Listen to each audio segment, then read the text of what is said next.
on a 5 pages, il y a 2 parties à l'examen, donc on va regarder la partie 1 SQL, puis ensuite une expérience. Normalement c'est bon, j'ai un peu cleané aussi les commentaires, on va peut-être en rajouter quelques-uns et on va vérifier qu'on a tout bon.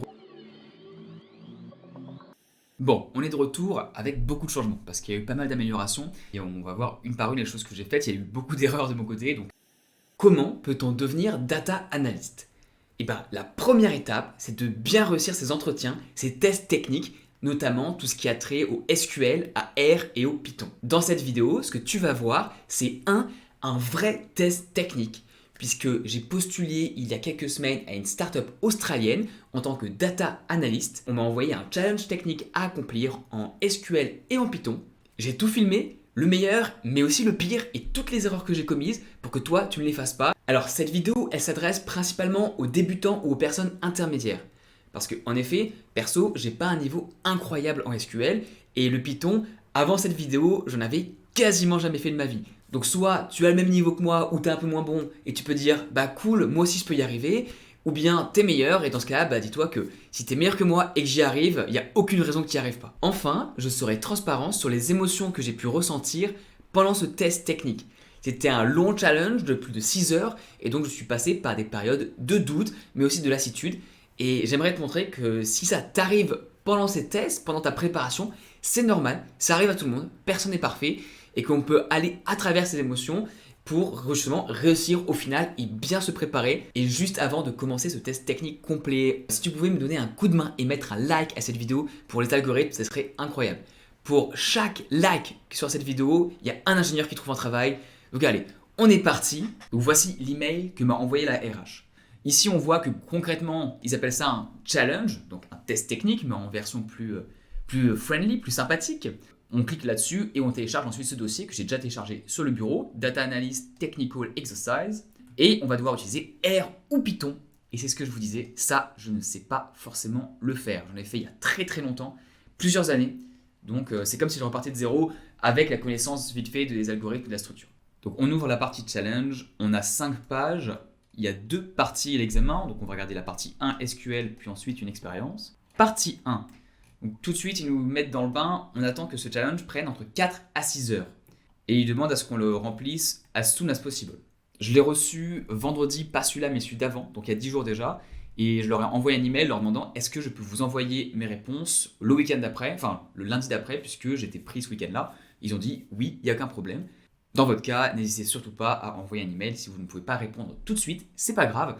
En vrai, les startups cherchent les meilleures personnes. Donc si vous n'êtes pas à 2-3 jours près, envoyez un message, vous pouvez tous avoir des choses dans votre vie personnelle, c'est normal. Première étape, avant même de lire la partie 1 SQL en fait, j'ai regardé rapidement, ça va être une tâche assez classique, je vais vous la décrire tout de suite. La partie 2, elle a l'air d'être beaucoup plus longue, particulière à ce qu'il faut. Et il y a 4 questions dans la partie 2. Et elle est en relation avec leur CSV qu'ils ont envoyé, que je vais ouvrir sous Excel pour vous montrer à quoi ça ressemble. Et voici à quoi ressemble la table. Une succession d'user ID, avec le numéro d'une expérience, user ID, search ID, expérimente A ou B, donc test AB classique, user tier, est-ce que les gens payent ou non, un type de query, on verra ce que c'est plus tard j'imagine. Media type, je ne sais pas ce que c'est, on va voir ça tout de suite.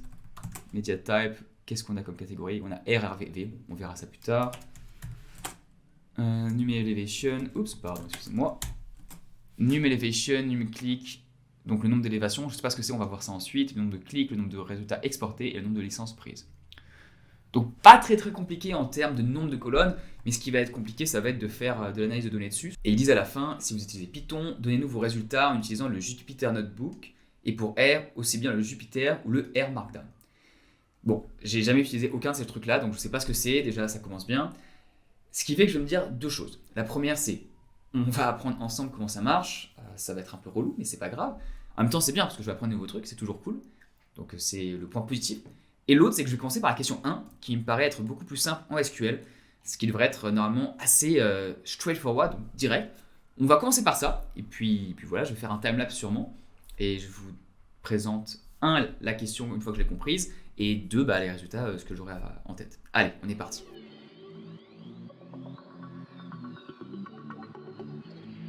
Alors, update sur qu'est-ce qu'on doit faire dans la première partie. C'est assez cool d'ailleurs comme première partie, puisque c'est un cas d'usage qu'on pourrait avoir si on se met à travailler dans leur compagnie, où donc Canva, c'est un logiciel qui permet de faire du graphisme mais online. Et en l'occurrence, le but, c'est pour aider le service marketing à envoyer des messages pour dire souscrivez à un abonnement aux abonnés qui ne l'ont pas encore et qui ont été les 10%, parmi les 10% les plus actifs lors des 7 derniers jours. Et ben, on a envie de leur envoyer un email avec de façon personnalisée. Voici votre dernier email, si vous prenez un abonnement, vous aurez tel truc en plus. Tout ça pour dire quoi? En pratique, d'un point de vue analyste, ce que nous on va chercher à faire, c'est qui sont les top 10% des utilisateurs sans abonnement premium et quelle est la catégorie du dernier design qu'ils ont exporté pour pouvoir personnaliser l'email. La database qu'on a, donc on l'a vu tout à l'heure juste rapidement sous Excel, ici on a l'user ID qui a un identifiant unique. Ensuite on a là, s'ils payent, c'est gratuit. Et puis ensuite on a une table d'événements, c'est-à-dire un ensemble de designs qui ont été exportés dans la dernière semaine avec le nombre de clics. Ça, je pense pas qu'on va s'en servir de tout ce qui est à droite a priori, mais ce qui va nous intéresser vraiment, c'est la query. Donc ça, c'est le type, j'imagine, de design qu'on a. C'est le texte qu'on doit sortir à la fin. Par exemple, si quelqu'un a cherché un American flag. Quels sont les top 10% des utilisateurs gratuits sur la dernière semaine et quelle était la dernière query qu'ils ont faite. Donc tout de suite, je vois qu'il y a deux problèmes principaux. Un qui est sûrement assez facile à régler et l'autre qui est potentiellement moyennement dur. Le premier, c'est qu'il faut être capable de donner le dernier truc qui a été exporté, le dernier design. Donc, il faut juste faire un top, il faut que je vois comment je vais le faire, je ne sais pas encore. Et deuxième, c'est le décile. Ça, je l'ai jamais fait. Je n'ai jamais calculé le 10% de machin. Donc, il faudra juste voir comment ça se fait sur SQL. Je vais sûrement faire une Google recherche et puis trouver. Donc voilà. Ça, c'est le but du jeu. On a différentes colonnes. On a le timestamp aussi, puisqu'il va falloir les ordonner par date à laquelle ils ont fait les différents designs. Mais ça, c'est classique. Donc, si vous êtes vous-même en IT, n'hésitez pas à... Voilà, je vais vous faire un arrêt sur image. Voilà. Vous pouvez arrêter la vidéo, essayez vous-même de vous dire comment est-ce que je résoudrais ce problème. Et puis, on va voir la solution d'ici un peu de temps. Allez, on est parti pour la suite.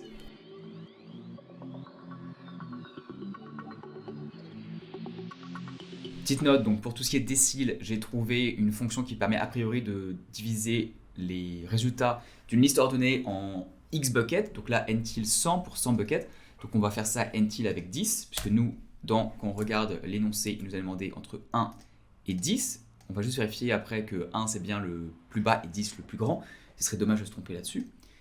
Et donc je vais copier-coller la fonction qui était ici, puisque ça me paraît ça paraît pertinent sur ce qui est écrit dessus, et je vais réadapter ça à l'algorithme que nous, à la requête qu'on veut développer nous de notre côté, tout simplement. Donc ça a l'air d'être plus simple que ce que je pensais, c'est très bien, et je vais copier.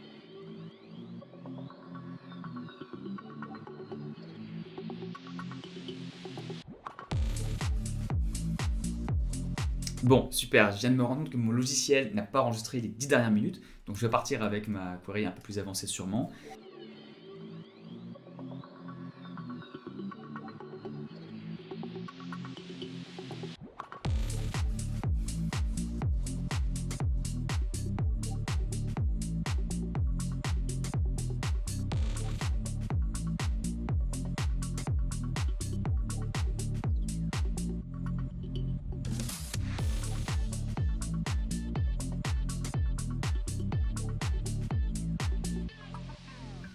Alors, nouveau problème sur lequel je suis tombé, c'était par rapport à ce que je viens de vous dire sur les 7 derniers jours. Comment est-ce qu'on fait pour savoir si c'est un événement des 7 derniers jours?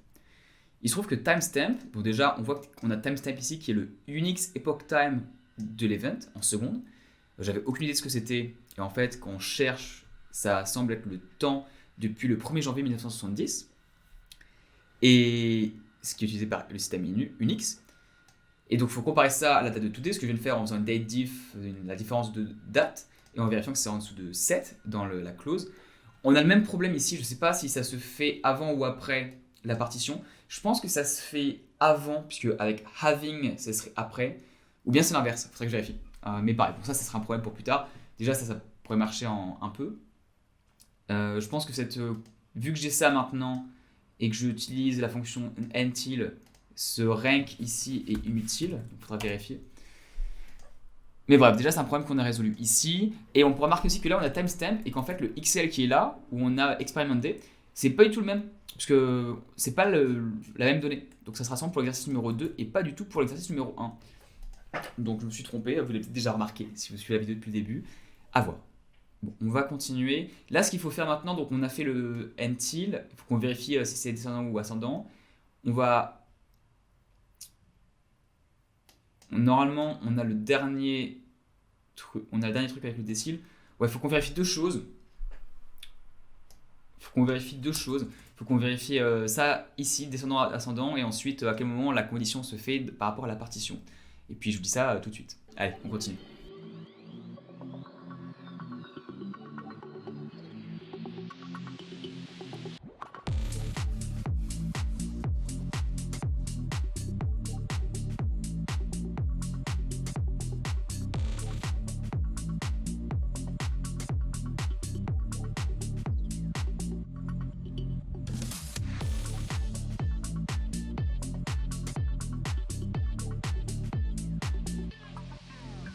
Bon, bonne nouvelle, le problème que j'avais avant pour savoir l'ordre d'exécution des commandes dans SQL, c'est-à-dire est-ce que partition s'exécute avant ou est-ce que where s'exécute avant, et ben en fait il semblerait que a priori where s'exécute avant et que la partition s'exécute au même niveau que select.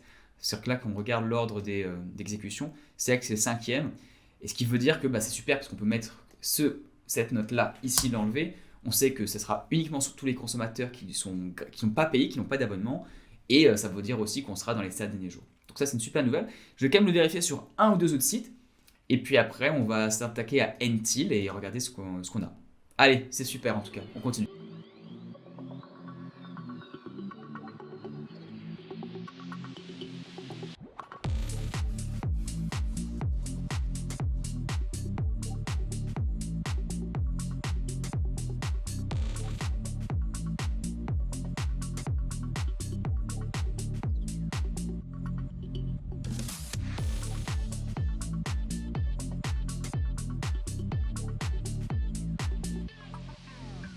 On reprend sur la question du until qui en effet a l'air d'être résolu avec il y a un exemple à gauche sur SQL until 5 sur les salariés. On met descendant, donc on part du haut vers le bas et le numéro 1 s'applique au salarié le plus gros. Paraît normal. Et nous, ce qu'on a fait, c'est l'inverse. Vu que là, le challenge nous demande d'avoir un décile 1 is the lowest, 10 is the highest. On peut partir du bas vers le haut pour le 1. Et donc, on a mis un ordre ascendant dans nos count d'event ID qui sont attribués à chaque utilisateur. En gros, chaque utilisateur va avoir un nombre d'événements associés à ce qu'il a fait, combien de fois il a touché les designs. On va prendre ce numéro-là, ceux qui ont le plus bas nombre, c'est au début, ceux qui ont le plus haut, c'est en bas, et après on fait 10% premier, 20%, enfin 10, 20%, 20-30%, etc. Et donc quand on marque en bas que décile égale 10, c'est ce qu'on veut, on aura, c'est d'ailleurs, si ça sûrement de 90 à 100. C'est vrai ou pas ce que je dis ça? 0 à 10, ouais si c'est ça. C'est 0 à de 90 à 100, ça sera ce qu'on cherche, donc on va mettre where décile égale 10, et timestamp égale max time, qui ça permet d'avoir uniquement le dernier événement lié à ce customer. Donc normalement c'est bon, j'ai un peu cleané aussi les commentaires, on va peut-être en rajouter quelques-uns et on va vérifier qu'on a tout bon en relisant l'énoncé, en relisant notre query et vérifiant qu'on a bien tout fait par rapport à ça.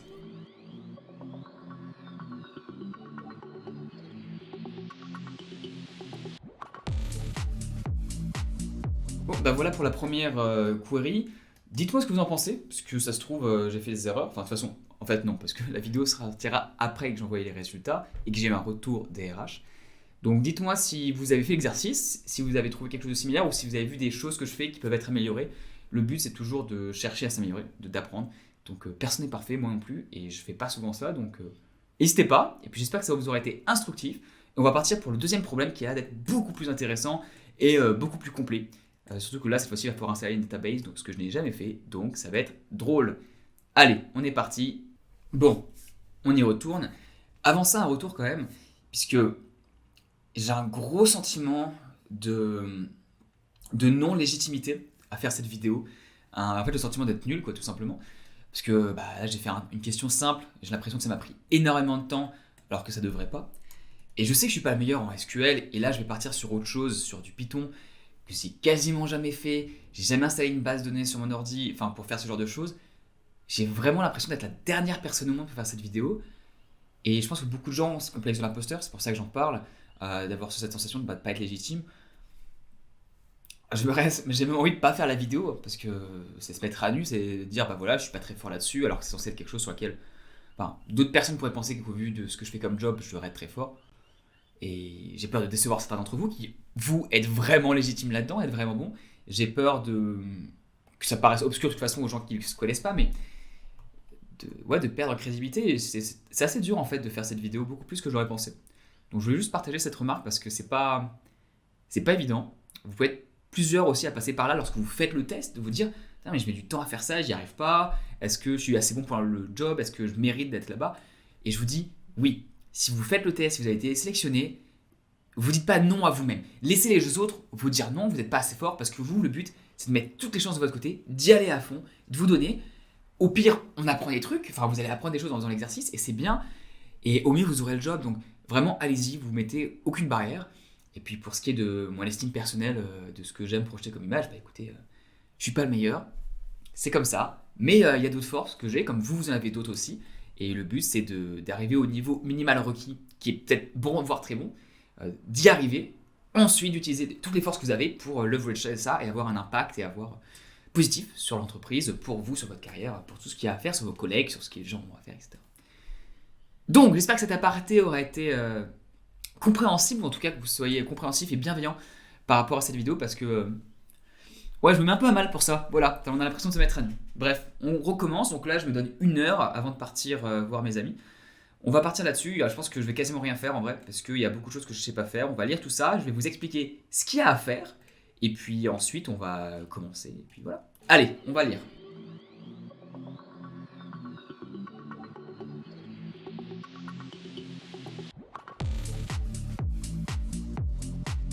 Ok, donc je vais vous faire le résumé de la tâche numéro 2, le contexte de la tâche et ce que nous on doit faire. Il y a 4 questions, c'est hyper intéressant, c'est assez ouvert comme question, donc vous voyez que si vous avez ce type de test, vous avez vraiment l'opportunité d'être créatif et en fait, de vraiment bosser sur le sujet pour avoir un avantage comparatif dans votre dossier par rapport aux autres. Bref, on parle de quoi? Canva, c'est un site qui permet de faire des designs gratuitement, un peu comme Photoshop mais version online gratuite. Et ici, il y a un moteur de recherche en fait dans Canva. Si vous tapez par exemple Photoshop, vous allez avoir les photos qui sont disponibles. Il y en a certaines qui sont gratuites et d'autres qui sont payantes, sachant que les membres peuvent avoir accès aux photos payantes gratuitement. Je crois. Bref. Et l'idée derrière tout ça, c'est que c'est un moteur de recherche simple qui se base sur des métadonnées, c'est-à-dire des identifiants qui sont attachés à des photos. Par exemple, ici on va avoir chat blanc mignon bonjour. Là, on va voir visage, chat, noir et blanc, etc. Et le problème de ce type de moteur de recherche, c'est que les résultats peuvent être très variables en termes de ce qu'ils vont nous sortir. C'est-à-dire que ça peut sortir des bonnes recherches, mais ce qu'ils disent, c'est qu'il est très simple d'avoir des queries qui sont mauvaises et qui ont des mauvais résultats. Donc pour contrebalancer ça, il y a 2 choses qui ont été faites. La première, c'est qu'on a donné l'opportunité à des utilisateurs avec des privilèges, donc soit des utilisateurs par exemple qui travaillent pour Canva ou des utilisateurs qui ont des avantages parce ils sont beaucoup là-dessus, par exemple des institutionnels ou autres, power user, de donner une priorité à certaines images. Par exemple, je vois cette image-là, je me dis en fait pour toutes les requêtes qui demandent chat, celle-là elle devrait partir en premier et donc je vais l'élever. Ici, elevated. Donc là on a un exemple de ce qui montre. Voilà, là on a des mountains et puis à droite, à gauche, on a celles qui ont été élevées manuellement par certaines personnes. Et la grosse question, c'est de se dire quel a été l'impact de ces elevations. Pourquoi? Parce que ça, c'était la première étape, elevation normale. Et après, on a fait ça avec des algorithmes et avec d'autres requêtes, d'avoir des automations qui étaient des élévations qui ont été automatisées par des dizaines de milliers de queries daily pour voir ce sur quoi les utilisateurs, j'imagine, cliquaient, ce sur quoi ils ont plus cliqué et ceux qui étaient le plus courant, même si c'était plus bas normalement dans les recherches, et l'être élevé plus haut dans les recherches. Ça, c'est le principe général. Ce que je vais faire, c'est que je vais vous donner l'assignment en bas, en description de cette vidéo. Il y aura un lien vers là où vous pouvez le trouver. Et comme ça, vous pourrez voir vous-même les données, voir l'énoncé, voir à quoi ça ressemble. Je vous passe un peu les détails sur la base de données, à quoi est-ce qu'elle ressemble. Il nous donne une query qui permet de voir comment est-ce qu'ils ont obtenu les données. Ce qui est vraiment intéressant là-dedans, c'est plus de s'intéresser au select avec les commentaires pour savoir de quoi on parle. On voit par exemple que là, on n'a que des résultats pour des gens qui parle anglais pour que ce soit plus simple, bon, ça me fait sens. On voit qu'il y a certaines conditions comme plusieurs clics sur la même image ne comptent que comme un seul. On ignore les clients mobiles, etc. Plein de petites choses qui sont intéressantes pour comprendre le contexte global et se dire, ok, c'est un vrai problème qu'on crée à Canva. Maintenant, passons aux questions. Parce que, ok, très bien, on sait tout ça, on a vu qu'il y a différentes valeurs, etc. On a vu aussi tout à l'heure en début de vidéo le XL avec pas mal d'informations, user-free, RVV, bon ça on a vu que c'est des media types, je sais pas vraiment si c'est important, on le verra plus tard, le nombre d'évaluations, le nombre de clics, etc., etc. Bref, 4 questions. La première, le but c'est vraiment de comprendre la valeur de ces élévations manuelles. Où est-ce qu'elles sont par rapport aux élévations automatiques? Il faut comprendre, t'es Canva, t'as fait ça manuellement au début, t'as une manière automatique de le faire. Est-ce que la manière automatique est supérieure à la manuelle? Dans ce cas-là, tu arrêtes totalement la manuelle, tu enlèves tout et tu mets tout en automatique, comme ça tu gagnes de l'argent. Ce qui est bien avec cet énoncé, c'est qu'ils nous disent tout de suite que l'analyse complète serait beaucoup trop time consuming, elle prendrait beaucoup trop de temps. Et ils ont raison, c'est un énorme problème. Donc ce qu'on va faire, c'est qu'on va faire 4 questions pour nous guider. 1, ils vont nous demander une analyse de l'impact global des élévations manuelles. Alors là, c'est quand même assez large parce qu'on voit la donnée, on est là, mais on n'a aucune idée, donc il va falloir se démerder tout seul, quoi. Et on va voir ce que ça veut dire. Donc, ce que ça va donner comme impact. Donc, l'analyse de l'impact global. Ensuite, une liste des suggestions de comment on analyserait le problème dans le monde réel. C'est-à-dire, en endroit où on aurait beaucoup plus de données. Et on va s'intéresser parce que déjà, je sais même pas. On n'a même pas numéro 1. Donc, clairement, pour faire 2, on veut numéro 1. 3, une analyse complète de la suggestion qu'on va faire en numéro 2 qui, à votre avis, aura le plus d'impact business. Pareil, il faut vraiment se mettre dans la donnée, comprendre ce qu'on veut dire et bien comprendre l'impact sur les utilisateurs par rapport, j'imagine, à la fréquence ici des elevations, etc., ainsi qu'au type de query, et en même temps l'impact sur le type d'utilisateur. Parce que forcément, les gens qui payent ont potentiellement un impact plus grand sur eux s'ils font des recherches sur 4 types de données particulières, plus que tous les autres. On va aller regarder comment on améliore, comment on optimise ces recherches pour ces catégories-là. Et, super bien, ils nous disent subject to reasonable time constraints, c'est-à-dire ne passer pas plus de 2 heures ici. Alors là, je vais vous dire 2 choses. Un conseil, je vais vous donner le conseil dans 1 minute. Je vous donne juste d'abord la 4e task, et puis après, on va revenir sur un conseil pour ça. Et la 4e question, c'est une recommandation finale avec la demande de donner notre rapport dans un Analytics Notebook. Donc, comme j'ai dit au début de la vidéo, Jupyter Notebook ou R Markdown. Je connais rien, je pense que Python c'est beaucoup mieux pour moi que j'utilise ça parce que c'est ce que je vais devoir utiliser bientôt. Donc autant me remettre à jour là-dessus. On va donc aller googler Jupyter pour voir ce que c'est, comment ça marche. J'espère que c'est similaire à Notepad++. Et ensuite ils nous disent, utilisez pas des trucs trop perfectionnés les gars parce que voilà, on aime bien mais c'est mieux que si n'importe qui pourrait utiliser ce que vous allez faire. Et aussi, ils adorent les belles visualisations, mais clairement ça prend beaucoup de temps à faire, donc en faites pas. En gros, ils nous disent, en faites pas, si vous en faites, mais gardez-les très très simples et totally ugly is fine. Et si vous disent ça, n'allez pas faire des gros trucs. Mais, revenons au conseil. Donc là, imagine que tu as ce problème-là et tu as ce type d'instruction dans un devoir à faire à la maison. Là, je devais le faire en 1 semaine, 10 jours, parce que j'ai étendu. 2 heures, ça me paraît raisonnable comme temps. Après, si tu veux vraiment faire une différence, que tu adores l'entreprise et que tu dis c'est l'entreprise de mes rêves pour laquelle j'ai envie de bosser, tu es en école, tu as du temps parce que tu es étudiant, bah vas-y, mais passe un week-end dessus, tu t'en fous. Sérieux. Alors oui, c'est relou parce que tu risques de pas l'utiliser, donc tu risques de tout perdre si tu n'as pas la suite, mais si tu penses que ça vaut vraiment le coup, mais vas-y à fond. J'ai une amie qui a eu un job récemment, en plus en marketing événementiel, mais pour le gouvernement, où il lui demandait plein d'informations avant et de faire une énorme présentation. Elle a passé 3 jours complets dessus. Mais elle a eu le job, donc ça a payé. Ils lui ont dit, t'étais la personne la plus préparée. Donc, n'hésitez pas à passer du temps dessus, tout en n'étant pas débile. Le but, c'est de passer du temps qui soit efficace, où on puisse voir, quand on lit votre copie, que vous avez passé tout le temps dessus. Donc voilà, mais si vous êtes totalement perdu dès le début, ça sert à rien. Mais ça ne devrait pas être le cas pour vous, de toute façon. Allez, on est parti. Je n'ai aucune idée d'où commencer, parce que la base de données, voilà, je la connais pas. Donc on va aller la travailler au corps, voir ce qu'on peut trouver dedans. Sous Excel, j'ai vu des choses comme ça, mais bon, ça ne va être pas des masses et je vais faire un premier truc si vous voulez. On peut commencer par faire un tableau. Ah merde, ça marche pas. Ah si, ça marche, c'est juste que c'est très très long. Donc j'ai fait un raccourci clavier pour avoir les pivot tables, les tables, je sais pas comment dire en français, les tables de pivot. et voir par exemple si je regarde le nombre de search par type de user. Voilà, il y a 2 tiers, 1 tiers en nombre de recherches, nombre d'elevation. Ça m'apprend pas grand chose, mais c'est en faisant ce genre de choses, mes versions avec, j'imagine, un algorithme qu'on va pouvoir voir des choses. Donc, bah, on est parti. Il va falloir travailler la donnée, essayer de comprendre c'est quoi l'impact, de quoi on parle déjà. L'impact des évaluations manuelles, comprendre quel fil il faut chercher pour trouver, enfin bref. Plein de questions, je vais dedans. N'hésitez pas à faire de même avec le contenu qui sera en commentaire, description de la vidéo.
Bon, j'ai été faire une analyse très rapide pour comprendre ce à quoi on a affaire et essayer d'avoir une idée des résultats que j'aimerais. Et donc j'ai pris l'Excel et vu que je suis largement meilleur sur Excel que en SQL et en Python, j'ai commencé à faire un pivot table et à voir un peu les résultats pour comprendre de quoi on parle, c'est quoi l'impact sur les utilisateurs, qu'est-ce que ça peut être. Et en fait, il y a 3 types d'impact potentiels pour le moment. Un, c'est le nombre de résultats. Quand un utilisateur cherche quelque chose, c'est le nombre de résultats qu'il va voir en face de lui. C'est-à-dire notamment en combien de recherches il va réussir à trouver les photos qu'il veut. Et puis ensuite, il y a combien de fois il va utiliser une des photos sur lesquelles il a cliqué, par exemple. Et une fois qu'il l'a utilisé dans son design, il y a aussi l'aspect monétaire, c'est-à-dire combien de fois il va payer pour avoir cette image. C'est-à-dire qu'on a vu dans les petits chats là, il y a des photos, certaines on doit payer, certaines d'autres non. Donc combien de fois il va payer. Et donc en faisant cette analyse rapidement sur ce qui se passe, on a cette petite table récapitulative ici, qui dit pas grand-chose, mais en gros ici c'est les search, c'est le nombre de recherches. Combien de fois quelqu'un va faire des recherches pour trouver ce qu'il veut. Enfin, combien de fois sur combien d'images plutôt il va cliquer par rapport à son nombre de recherches. Sachant que les nombres de recherches, c'est un test AB classique avec quasiment le même nombre de chaque côté, aussi bien pour les utilisateurs payants que gratuits, même s'il y a 2 tiers de fois plus de comptes gratuits que payants. Et ensuite, on regarde combien il y a d'images exportées, combien ils ont utilisé de choses, et ensuite combien ils ont eu d'images achetées. Bot. Et ce qu'on voit là comme ça à première vue, c'est que j'ai l'impression qu'il y a un peu plus d'images achetées lorsqu'on utilise uniquement les recherches automatiques, mais qu'en fait ça correspond à peu près au même nombre d'images exportées, et il y a beaucoup plus par contre d'images sur lesquelles on clique lorsqu'on a uniquement les images exportées avec l'algorithme. Tout ça pour dire, j'ai l'impression qu'en fait quand on a les images qui sont faites par des gens manuellement, les gens vont plus facilement avoir tendance à aller les voir elles, donc ils vont cliquer sur moins d'images puisqu'ils vont exporter autant des deux côtés, donc ils vont trouver plus rapidement. Mais par contre, en fait, il semblerait qu'ils en achètent un tout petit peu moins. Donc là, ce que je me pose comme question, c'est 1, est-ce que c'est valide sur le dataset entier qu'ils m'ont donné? Parce que là, c'est gentil, mais j'ai fait ça sur combien de résultats? Sur 1 million de lignes. Je ne sais pas quelle est la taille de ce qu'ils m'ont donné, donc ça se trouve, c'est beaucoup plus. Même si ça a l'air quand même d'être représentatif parce que c'est 50%, 50%, on ne sait pas si c'est les vrais résultats. Donc, on va aller faire cette étude en Python sur toute la base de données, sur tout le CSV. Et ensuite, le but, c'est d'estimer c'est quoi l'impact financier. Est-ce que c'est dû purement à un calcul qu'on regarde les statistiques par rapport aux ordres de grandeur qu'on a? Est-ce que c'est valide significativement? Est-ce qu'on peut en tirer une conclusion? Et je pense que pour les nombres de recherches, oui. Donc, on arrive plus facilement au résultat. Par contre, pour le nombre d'images achetées, je ne pense pas. Donc, quand il me pose la question, quel est l'impact pour les utilisateurs en regardant Big Picture, pour moi, c'est ce que je vois ici.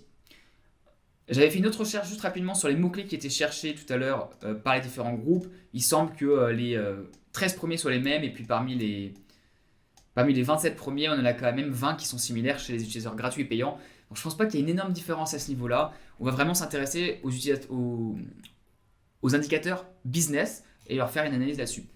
Donc, ce qui me reste à faire maintenant, c'est quand même assez gros, c'est voir de quoi il me parle lorsqu'il me parle de Jupyter Notebook, et 2, réussir à lire ce CSV avec un manuel qui me permette, ou avec un software qui me permette de faire une analyse avec du Python dessus. Et 3, apprendre le Python, ou en tout cas se remettre à jour là-dessus et faire une requête Python qui me permet d'explorer ce que je suis en train de faire comme requête XL pour commencer. Pourquoi? Parce qu'on va commencer avec les choses simples pour ensuite aller au plus compliqué qui est qu'est-ce que j'irai à analyser dans le monde réel. Mes premières choses, c'est vu que là pour le moment j'en suis au stade débutant et que j'ai rien pour analyser en Python, faut quand même commencer par ça et puis on verra le reste ensuite. Voilà, allez, on est reparti pour un autre timelapse et puis on va regarder tout ce que je viens de vous dire. A tout à l'heure.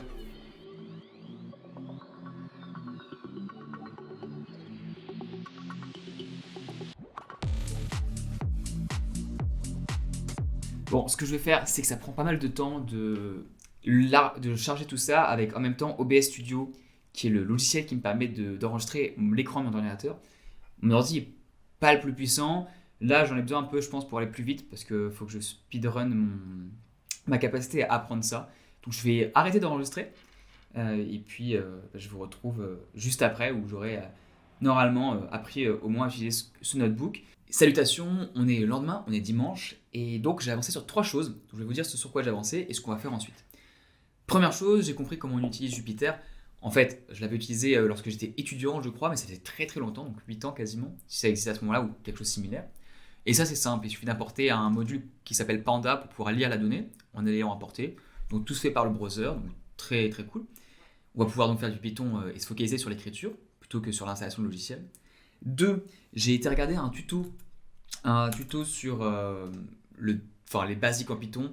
Donc c'est une vidéo d'1 heure, mais en fait, si vous êtes vous en data science et donc vous ne savez pas, vous connaissez pas le langage, on peut bin watcher ça, le faire en x2, jumper dans la vidéo pour savoir en fait comment ça s'écrit, c'est quoi le format, c'est quoi la syntaxe, les boucles if, loop, etc. while. Et c'est assez facile, c'est assez standard, hein, ça ressemble beaucoup à du VBA pour ceux qui sont forts en Excel. Donc, très très simple. Et le but, c'est d'arriver rapidement en fait à quelque chose qui est pratique. Et donc la troisième chose, c'est j'ai trouvé une vidéo qui montre un exemple réel avec le Titanic. Et en fait, on va littéralement copier-coller ce qu'il a fait dedans et essayer de l'appliquer à notre base de données pour avoir un premier G avec Python, quoi, juste pour avoir des résultats. Ce que je vais faire maintenant, il va y avoir 3 choses. 3 choses, c'est comme ça, c'est 3 plutôt. 1, je vais écrire tout ce que je veux avoir comme résultat d'overview classique que j'ai eu avec Excel la dernière fois, enfin en début de vidéo, pour avoir les mêmes résultats sur Python, donc être sûr de rien louper. 2, je vais aller prendre cette vidéo et je vais copier-coller ce qui se passe. Et 3, il y a une autre vidéo qui a l'air insane sur des applications concrètes de Python en data science, fait par un data scientist. Une vidéo d'1 heure et demie sur YouTube qui a l'air super propre. Et je pense que je vais me diriger vers ça là ensuite. Mais j'ai hésité à y aller tout de suite. Est-ce que je la fais avant de vous parler?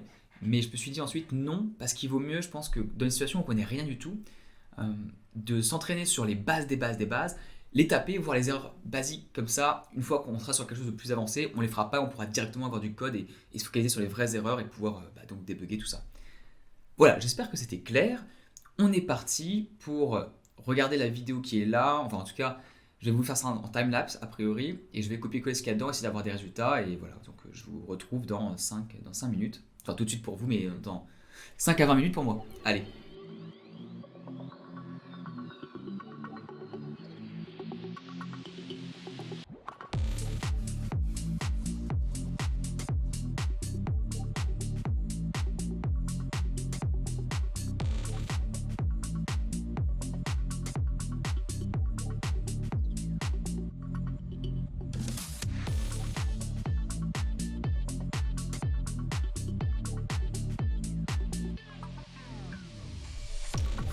Bon, ok, on revient. Rapidement, j'ai utilisé la vidéo dont on vient de parler, là, où c'était quelqu'un qui faisait une analyse de Titanic. On a plus ou moins utilisé ce qu'il a fait pour juste avoir le display d'un graphe. Donc je vais vous montrer ça. Où est-ce que mon fichier est? Voilà, Python-plot. Ça, on va supprimer, ça, on va supprimer. Bon, ça rame un peu, voilà. J'ai juste fait ça. Bon, c'est gentil, c'est pour avoir le nombre de clients qui sont gratuits et ceux qui sont payants, pour qu'on montre qu'on sait faire un graphe. je comprends mieux ce qu'il veut dire quand il disait qu'il voulait avoir des graphiques qui sont laids, que c'est pas grave. C'est que par défaut, ça sera très moche. Mais on va partir là-dessus, genre. Faudrait rendre ça plus beau, bref, on peut faire plein de choses avec ça, mais on va pas le faire. Parce que c'est pas le but de l'exercice. Là, ce que je voulais avoir absolument comme première analyse pour répondre à la première question, c'est cette table qui en fait donne l'impact du, des élévations sur les élévations manuelles sur les résultats et sur le comportement des utilisateurs. Et pour ça, au départ, je voulais faire une table. Je ne sais pas faire une table, il faut utiliser un Matplotlib, a priori. Mais ça a l'air un peu compliqué, donc je me demandais juste comment on fait pour faire une somme avec une condition dans Python. C'était quoi la meilleure manière? A priori, c'est des loops. Donc en fait, si jamais c'est des loops, je vais juste faire seulement 4 loops en même temps avec 4 paramètres et on va les comparer. Et c'est pas plus mal parce que si on a des éléments, on va pouvoir avoir 4 éléments. Le but c'est de faire des incréments dessus, les comparer avec les conditions et ensuite les comparer entre eux pour avoir des pourcentages et donc retrouver la liste. Je sais pas, je vais essayer ça, on va voir si ça va marcher et puis voilà. Donc on continue. Allez, on est reparti.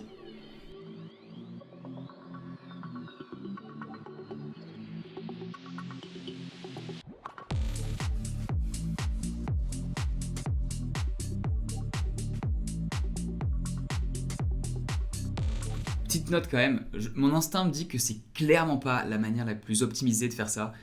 Clairement, je vais sûrement faire beaucoup trop de calculs. Il y a peut-être même des best practices sur Python pour faire autre chose. Si vous le savez que vous êtes bon, n'hésitez pas à me le dire en commentaire. Peut-être pour me dire voilà, Thomas, tu t'es totalement planté, c'est pas ça qu'il faut faire. Je suis d'accord, j'essaie juste d'avoir un premier résultat. Et si vous êtes dans une situation similaire, juste ayez un résultat pour commencer et après on optimise. Enfin voilà, bref. Donc j'y retourne, mais c'est sûrement pas optimisé.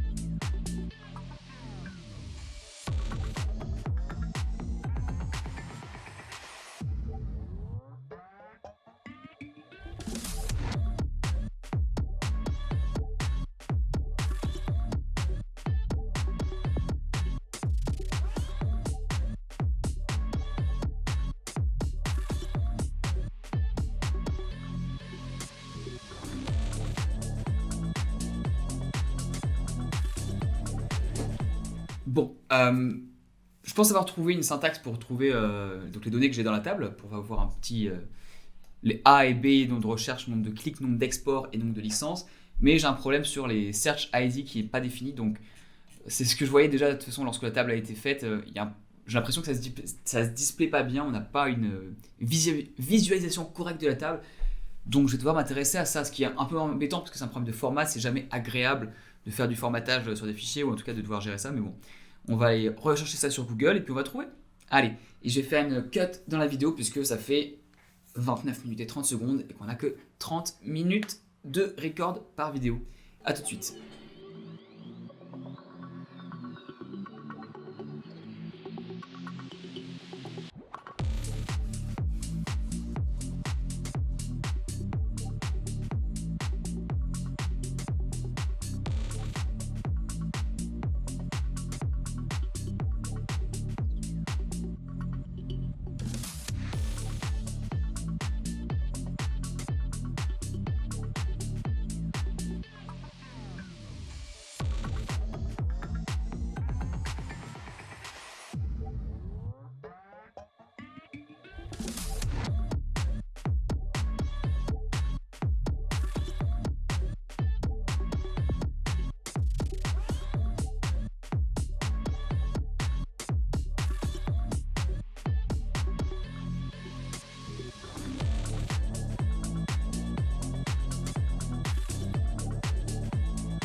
Bon, la situation, c'est un peu relou, on va pas se mentir.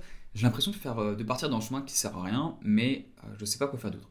Donc, l'erreur que j'ai dit tout à l'heure, c'était pas vraiment une erreur, c'est plutôt que j'ai pas mis les petits commas, là, les petits trucs au-dessus. C'est pour ça que ça repérait pas le nom du field.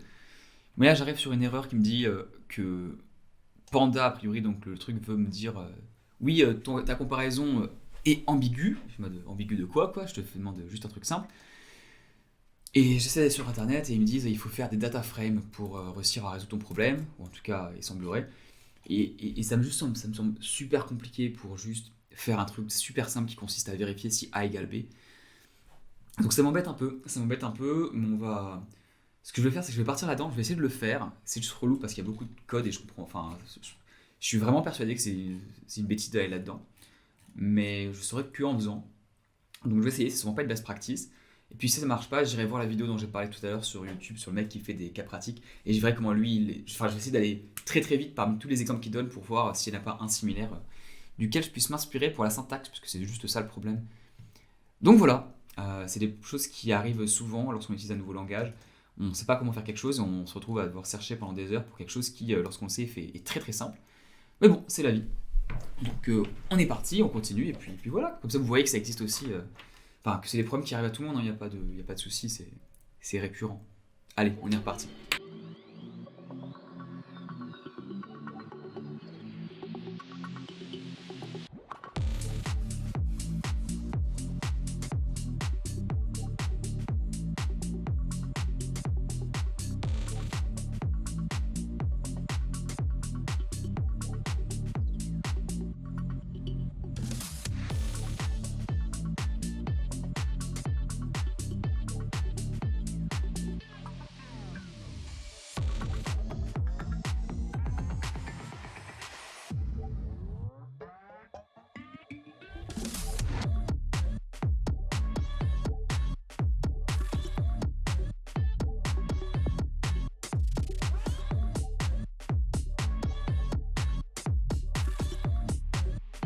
Bon, en fait je me suis trompé, hein, donc ça servait à rien d'aller dans ce... Enfin j'avais raison de sentir que ça sentait pas bon, le coup des F-frames, c'était pas du tout ça, ça servait à rien.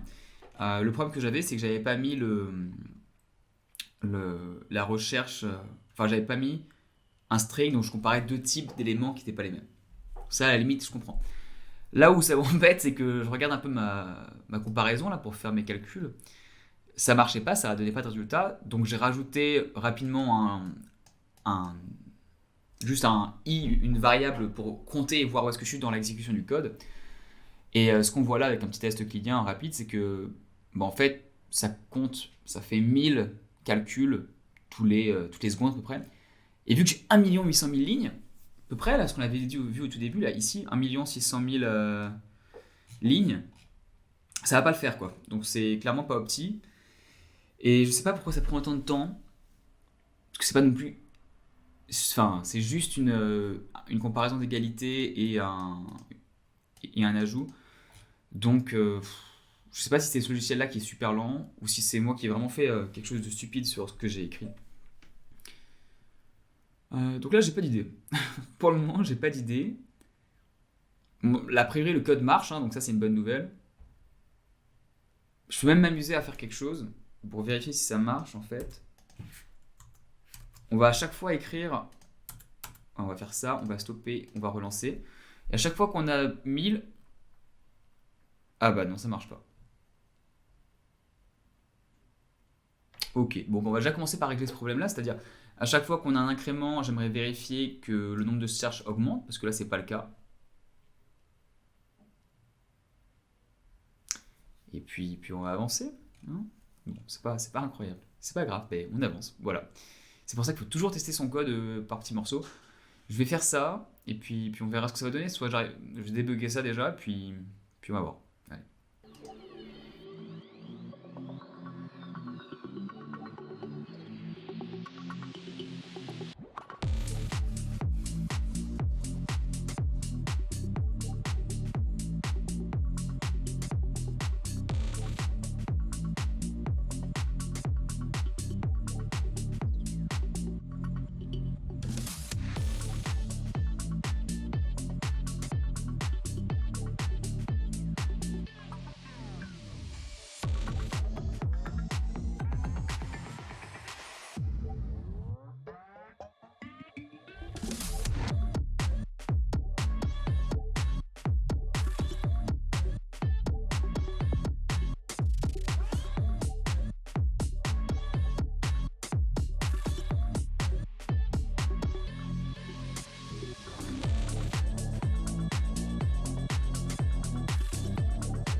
Bon, on va pas se mentir, ça me saoule un peu de bugger là-dessus, parce que c'est juste un problème de formatage de façon d'expression, et bref, je sais ce qu'il faut faire, et faut que j'arrive à trouver ce qu'il faut faire sur Python. Donc ce que je vais faire, c'est que je vais sûrement partir sur la vidéo YouTube l'autre, je vais regarder ça rapidement, j'essaie de tout faire. Je peux pas record en même temps YouTube et record une vidéo et la regarder en même temps sans qu'il y ait du délai, donc je vais arrêter de filmer, je vais faire ça pendant peut-être une demi-heure, une heure, et puis je vais revenir, et on espère qu'on aura trouvé une solution à ce moment-là pour avancer. Et puis voilà, ça c'est la réalité des tests quand on connaît pas un langage. Mais bon, on va y arriver. Allez, à tout à l'heure. Bon, on est de retour avec beaucoup de changements, parce qu'il y a eu pas mal d'améliorations. Je vais vous dire ce qui s'est passé, et puis on va voir une par une les choses que j'ai faites. Il y a eu beaucoup d'erreurs de mon côté, donc voilà. Première chose, la vidéo de la personne qui faisait donc 1h30 de vidéo sur comment résoudre des problèmes concrets, hyper utile. Déjà parce que j'ai compris comment on faisait pour faire ces choses-là, là où on avait un bon marquage en haut, qui permet d'avoir des parties claires. Ensuite, je me suis rendu compte aussi que lorsque je faisais mon code, la partie ici, data head, était très moche, et je comprenais pas. En fait, c'est juste que j'appelais la fonction comme ça, là, qui servait à rien. Et en fait, c'est une fonction avec deux parenthèses. Et donc, quand on fait ça, ça rend la chose beaucoup plus claire. Donc ça, c'est nickel, ça permet d'avoir une chose assez jolie. On clean la data. Ensuite, il y avait... on l'avait vu sur le XL au tout début de la vidéo qu'il y avait une partie S dessus. Là, il y avait Donc je me suis dit qu'on allait la cleaner, comme ça c'était clair, et puis on peut montrer au recruteur qu'on sait qu'il faut cleaner la donnée. Ensuite, analyse. En fait, voilà. Ce qu'on cherchait à faire depuis tout à l'heure, le tableau ici, ce que j'ai fait là, bon, c'était pas du tout ça. C'était vraiment, erreur totale, c'était pas du tout le concept. Python est beaucoup plus solide que ça, on peut faire ça beaucoup plus vite. Et voilà comment ça fonctionne. Data group by, en fait, on fait un groupe directement comme avec SQL, mais dans la table. Ensuite, il y avait un problème parce que lorsqu'on regarde bien le nombre de recherches, si on faisait une somme, ça marchait pas. Donc on a dû compter le nombre de recherches. Et pour tous les autres, le nombre de clics, vu qu'il pouvait y avoir plusieurs clics pour la même recherche, on les a sommés. Donc ça, c'est ce que ça fait. Et ensuite, j'ai juste renommé une colonne pour que ça corresponde. C'est-à-dire que les experiment day qui nous permettaient d'avoir le nombre de recherches, on les appelle le nombre de recherches, et voilà. Et je le display. Ensuite, qu'est-ce qu'on fait? On fait ce qu'on a dit qu'on allait faire ici, c'est-à-dire les pourcentages qu'on avait à droite. Ce qu'on fait là en rajoutant des colonnes. En fait, les data frames aussi. Je n'avais pas parlé en milieu de vidéo, je pensais que c'était une autre structure en plus de la base de données, je ne comprenais pas pourquoi il y en avait deux. Et en fait, pas du tout. C'est juste que c'est la même chose. Quand on a ça ici, c'est une data frame aussi de base. En fait, data frame, c'est le mot pour base de données. Et puis c'est tout. Et en fait, vu qu'elle est beaucoup plus propre, ici on s'en rend compte tout de suite. Au début de la vidéo, vu que j'avais pas ça qui était propre, je pensais que c'était deux structures différentes, vu que je voyais des screenshots un peu partout de belles bases de données. En fait, pas du tout. Donc on peut déjà faire ça. Bref, j'ai remis les pourcentages là. Je n'ai pas réussi à trouver rapidement comment on fait les pourcentages. En fait, je m'en fous. J'ai déjà passé suffisamment de temps à apprendre ça. Il est 4h de l'après-midi. Bon, je vais faire un break au milieu, bien sûr. Mais j'ai pas envie d'apprendre à montrer ça en pourcentage. Je vais juste l'expliquer. Et après, il y a le plot qu'on avait vu ensemble il y a quelques minutes. Donc voilà, donc c'est beaucoup plus propre. Et ce qu'on va faire maintenant, c'est qu'on va repartir sur le Data Challenge. Vu qu'on a réussi à avoir ça, on va pouvoir répondre à la première question qui était ici. Une analyse de l'impact global d'Elevation. Et je vais aussi faire la liste des suggestions de ce qu'on aimerait analyser avant de passer sur le 3. Je sais pas combien de temps je vais passer dessus, en vrai, on va voir, mais parce qu'il est déjà tard et je dois le rendre, je suis censé renvoyer ça d'ici demain au RH. Donc je vais faire un truc rapide, peut-être 1 heure dessus. Et puis ensuite, c'est quoi 4 une recommandation finale. Donc bref, tout ça pour dire, on a quand même fait pas mal de choses. On a appris j'ai appris à faire du Python vraiment efficace sur ce petit problème. On va faire ça, 1, 2, et puis ensuite on va coder ensemble. Voilà, allez, on est parti. Je vous retrouve dès que j'ai écrit tout ça pour vous présenter. A tout de suite.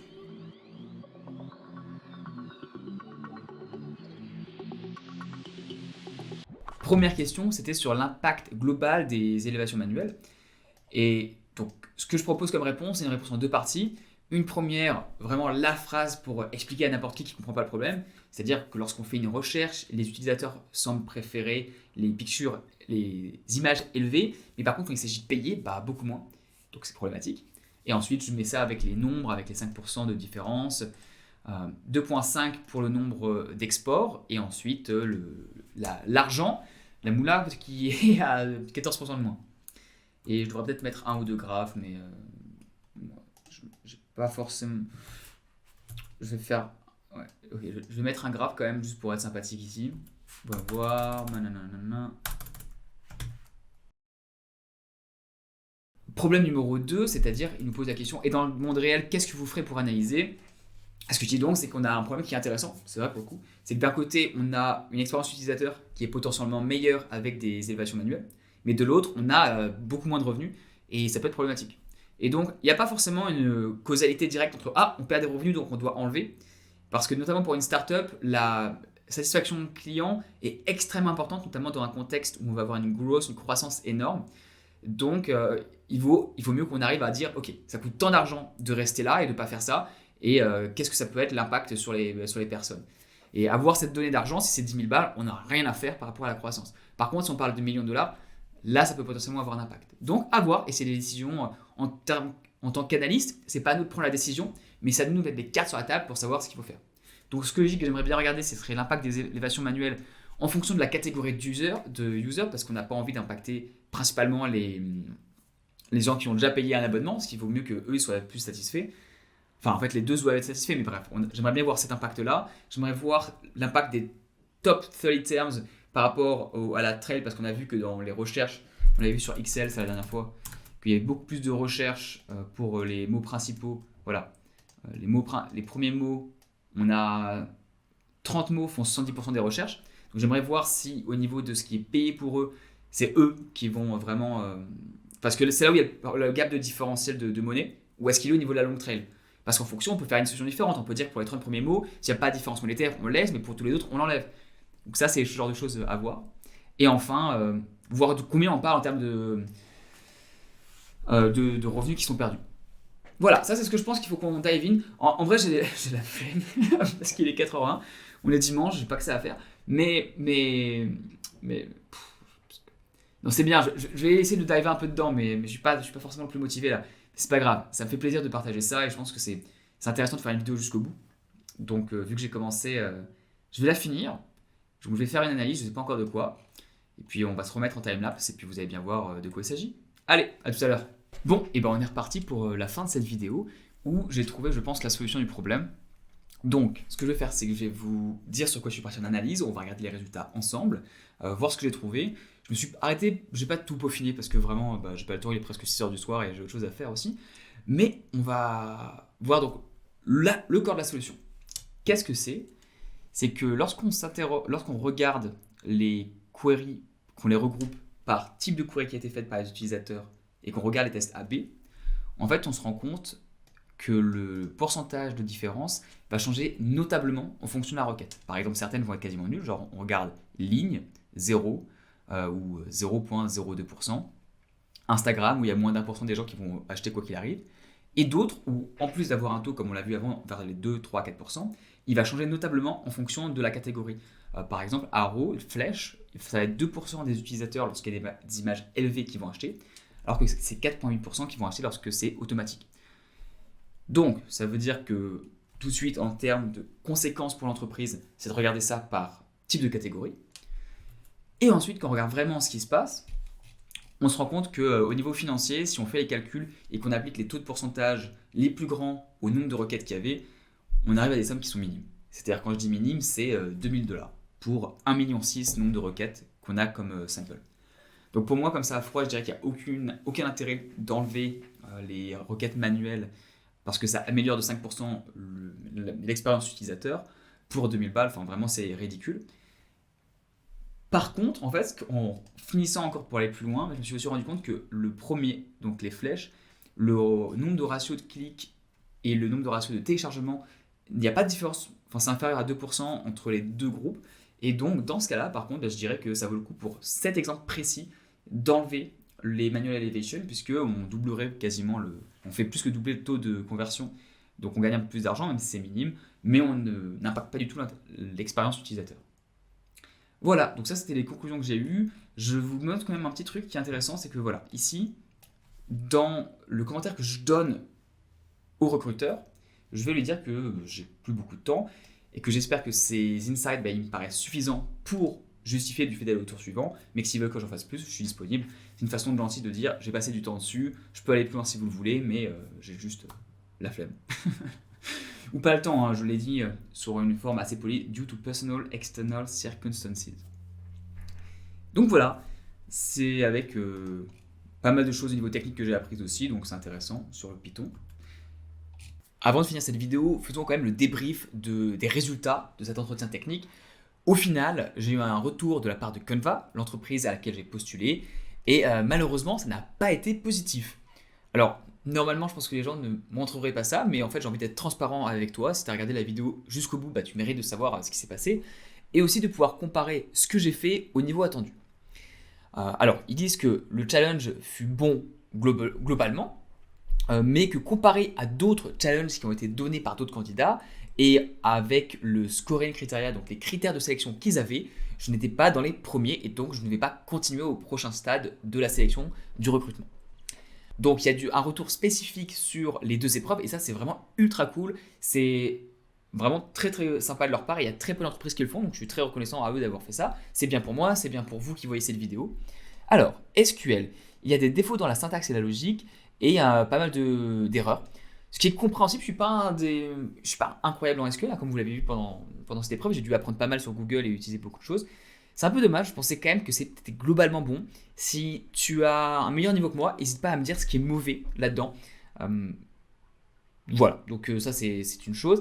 Et sur l'autre qui était un peu plus intéressante, Experiment Analysis.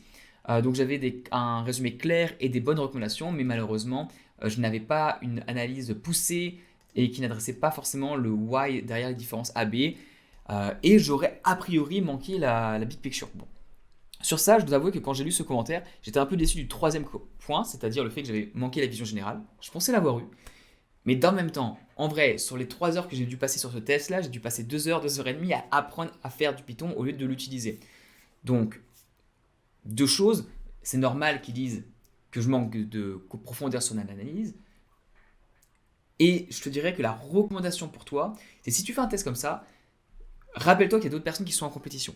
Donc si tu étais débutant comme moi et que tu apprends le langage, je te conseille de passer beaucoup plus de temps pour au moins arriver à un niveau similaire aux autres candidats, parce que c'est par rapport à eux que tu vas être jugé. Et dans tous les cas, si tu es vraiment intéressé par un poste, va au-delà, ils te disent de ne pas mettre plus de 2 heures sur une épreuve. Mais pas en 6, pas en 10. Si tu as un week-end et que tu es étudiant et que tu as du temps libre, vas-y, fonce. Le but de l'entretien, c'est d'aller à l'étape d'après. Donc fais-le, donne-toi à fond. Là, je ne l'ai pas fait parce que, comme tu vas le voir dans les prochaines vidéos, j'ai un autre job qui arrive que j'ai déjà sécurisé au moment où j'ai fait ce test-là. Donc j'ai fait ça purement en plus. Donc comme tu l'as vu à la fin de la vidéo, j'étais un peu... j'avais la flemme, voilà. J'avais pas envie de le faire, d'aller en profondeur. Et j'aurais sûrement dû aller parce qu'ils me disent que j'ai manqué des éléments. Si toi, tu as envie de le faire, je mettrai dans la description un lien vers ma mailing privée étudiante dans lequel je donnerai le test si tu veux t'entraîner. Si tu trouves ce que j'ai manqué, n'hésite pas à me le dire. Je l'aurais envoyé ensuite en dessous. J'aurais demandé est-ce que vous pouvez me faire un feedback plus détaillé, notamment sur celui-ci. J'ai pas eu de retour encore, ce qui est légitime. Hein. J'ai pas été sélectionné dans le process, donc je suis pas la personne la plus importante dans leur processus de sélection. Déjà, ils ont été cool de me faire ce retour-là. Je m'attends pas à avoir un truc plus détaillé. Donc voilà pour le retour qu'ils m'ont donné. Pas satisfaisant, mais je pense que tu as dû apprendre. J'espère que tu auras appris en tout cas beaucoup avec cette épreuve, ce test technique et voir tout le process qu'il y a derrière, que ça te motivera toi à en faire un. Et je te souhaite le meilleur dans la suite de tes aventures. Allez, à très bientôt pour une autre vidéo et tu peux y arriver. Bye bye.